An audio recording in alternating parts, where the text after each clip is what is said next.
नमस्कार दोस्तों, स्वागत है आपका केटी वॉइस स्टोरीज चैनल में। दोस्तों, हमारी आज की कहानी है तेवर के साथ सुहाग रात। मैं और मेरे भाई पवन का खुद का कारोबार था।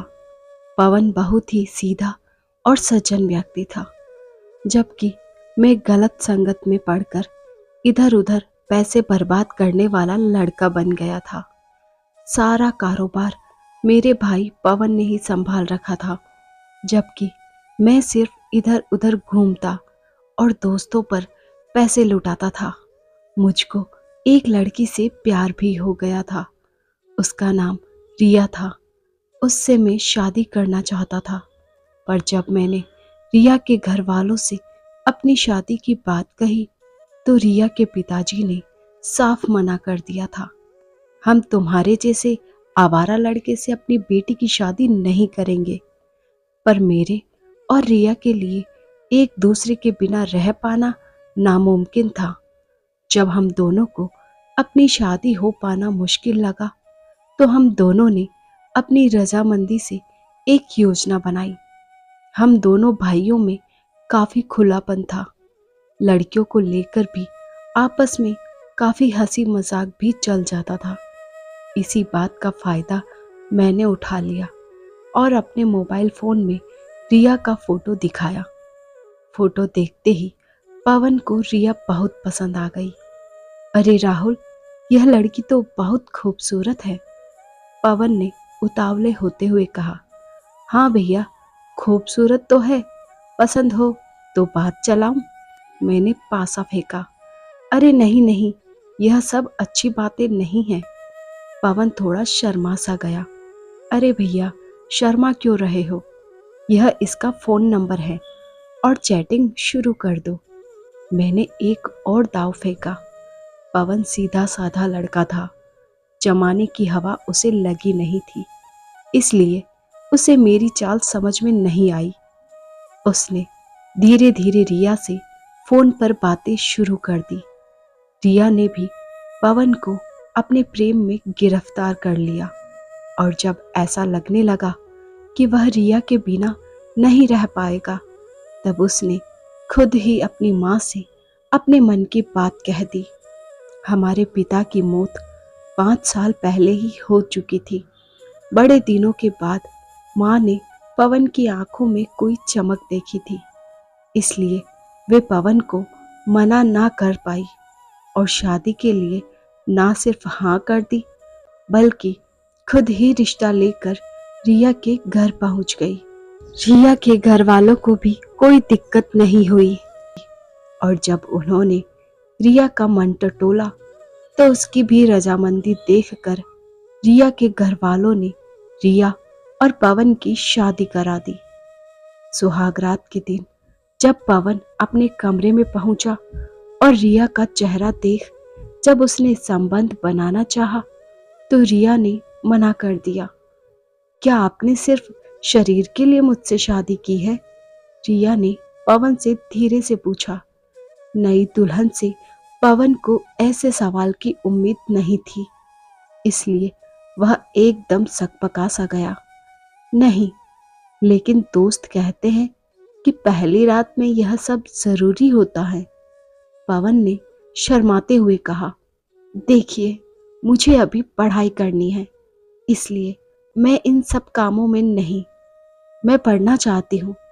जब मेरा रिजल्ट आ जाएगा तभी हमारे बीच में कोई संबंध बन सकेगा, रिया ने समझाने वाले अंदाज में कहा। पवन भोला था, वह रिया की बातों में आ गया और यही समझता रहा कि रिया पढ़ाई में बिजी है, इसलिए उसने फिर संबंध बनाने के लिए जबरदस्ती नहीं की।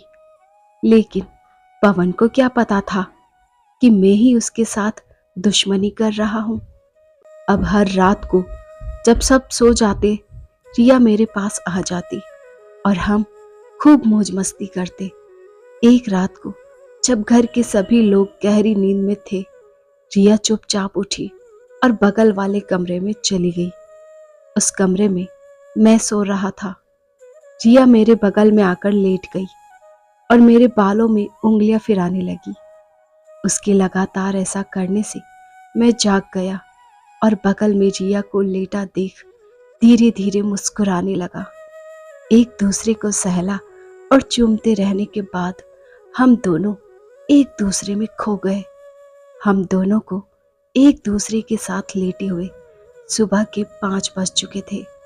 रिया जब अपने कमरे में जाने लगी तो मैंने उसे पकड़कर फिर से घसीट लिया। जाने दो ना, तुम्हारे भैया जाग गए होंगे, रिया ने डरते हुए कहा। अरे जान, जाग गए होंगे तो जागने दो ना उन्हें। मैंने तुम्हें पाने के लिए कितना कुछ किया है। वैसे भी उनको यह सब हमारा प्लान समझ में नहीं आएगा, इतने स्मार्ट नहीं है वे, मैंने अंगड़ाई लेते हुए कहा। मेरी इस बात पर हम दोनों ही खिलखिलाकर हंसने लगे और रिया अपनी साड़ी और पल्लू सही करके अपने कमरे में चली गई जहां पवन सो रहा था। उसने एक नजर अपने पति की ओर डाली और उसके माथे को चूम लिया। पवन ने आंखें खोली और कहने लगा, रिया, तुम मुझे कितना प्यार करती हो, रोज मेरे माथे पर चूम कर जगाती हो। मुझे यह बात बहुत अच्छी लगती है। मैं कितना खुशनसीब हूं जो मुझे तुम्हारे जैसी पत्नी मिली। यह कहकर पवन ने रिया को अपनी बाहों में भर लिया। पवन तो अपने काम में बिजी रहता और मैं और रिया जवानी के मजे लूट रहे थे। अब हम लोगों को किसी की परवाह नहीं थी। वैसे भी मेरे और रिया में भाभी देवर का रिश्ता था, इसलिए माँ को भी शक नहीं हुआ। रिया कभी कभी डॉक्टर को दिखाने को कहती तो पवन यही कह देता कि आज दुकान पर बहुत काम है, तुम राहुल के साथ चली जाना।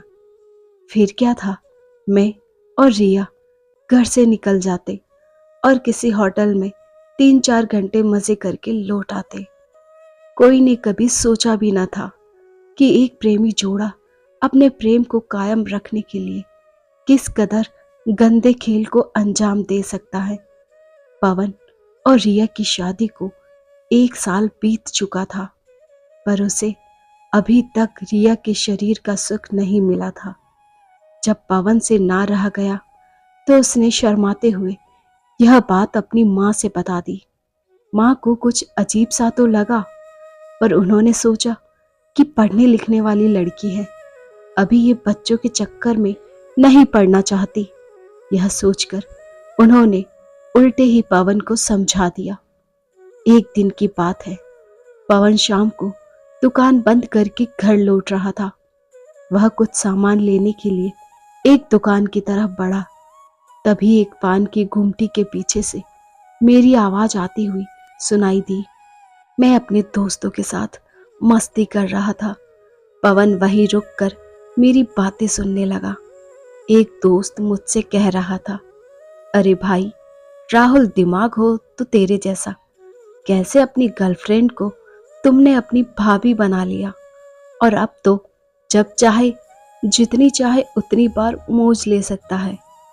अरे यार, मैं यह सब नहीं करना चाहता था, पर रिया का बाप मुझ जैसे आवारा लड़के से अपनी लड़की की शादी करना ही नहीं चाहता था, इसलिए मुझे उसकी शादी अपने भैया से करवाने का ये नाटक करना पड़ा।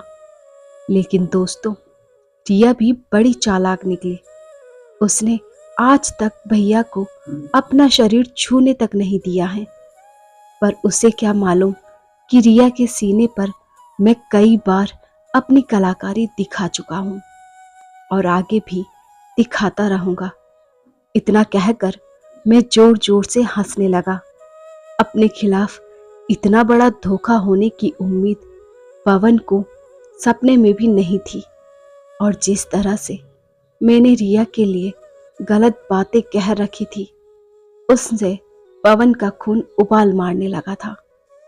बेईमान, कमीने, धोखेबाज भाई होकर तूने भाई को धोखा दिया, ऐसे चिल्लाते हुए पवन ने मुझको एक जोरदार तमाचा मार दिया। अपने दोस्तों के सामने हुई इस बेइज्जती को मैं सहन नहीं कर पाया और मैंने भी पवन पर हाथ छोड़ दिया। हम दोनों भाई आपस में ही लात घुसे चलाने लगे। मेरा खून गर्म तो था ही, और यह गर्मी तब शांत हुई जब मैंने एक टूटी बोतल अपने भाई पवन के सीने में उतार दी। दर्द से छटपटा पवन खून से नहा उठा था और कुछ देर में वह शांत हो गया। उसकी मौत हो चुकी थी।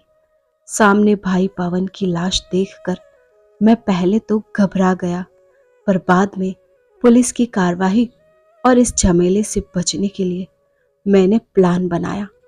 मैं और मेरे दोस्तों ने पुलिस में यह बताया कि कोई लूटने के मकसद से पवन का खून कर गया है, और पर्स, मोबाइल फोन, घड़ी वगैरह भी हम लोगों ने ठिकाने लगा दिया था। पवन अपने हाथ में एक सोने की अंगूठी पहने रहता था, जिस पर मेरा दिल आ गया।